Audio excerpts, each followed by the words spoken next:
అతిలోక సుందరి శ్రీదేవికి ఒక రికార్డుంది. అది బీట్ చేయడం ఎవరి తరం కాదని అన్నారంతా. ఎవర్ గ్రీన్ హీరో నాగేశ్వరరావుతోనూ నాగార్జునతోనూ సరిజోడిగా సక్సెస్ అవ్వడం. ఇప్పట్లో హీరోయిన్స్ కెరీర్ కి అంత మైలేజ్ లేదు.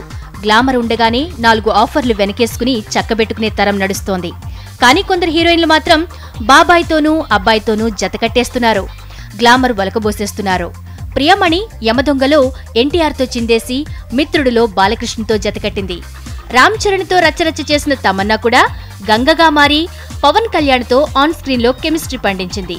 తులసిలో వెంకటేష్తో లవబుల్ క్యారెక్టర్లో అందం చిందించిన నయనతార కృష్ణం వందే జగద్గురుంలో రానాతో జోడీగా వచ్చేస్తోంది. కృష్ణం వందే జగద్గురం వాల్ పేపర్స్ లో ఈ జంట హాట్ గా కనిపిస్తోంది. ఇప్పటికే నైనా అబ్బాయితో కలిసి అదుర్స్ అనిపించుకుంది. బాబాయ్తోనైతే మోస్ట్ సక్సెస్ఫుల్ కాంబినేషన్ గా నిలిచింది. బాలకృష్ణ చేసిన సింహ గర్జనలో గొంతు కలిపింది.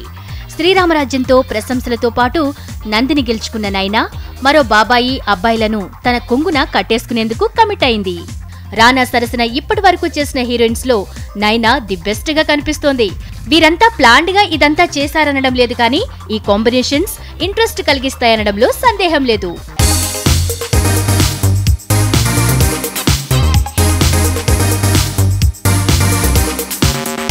రాజశ్రీ తెలుగు నుండి ఈ రిపోర్ట్ అందిస్తున్నది కెమెరా పర్సన్ రాధాకృష్ణతో కుమార్.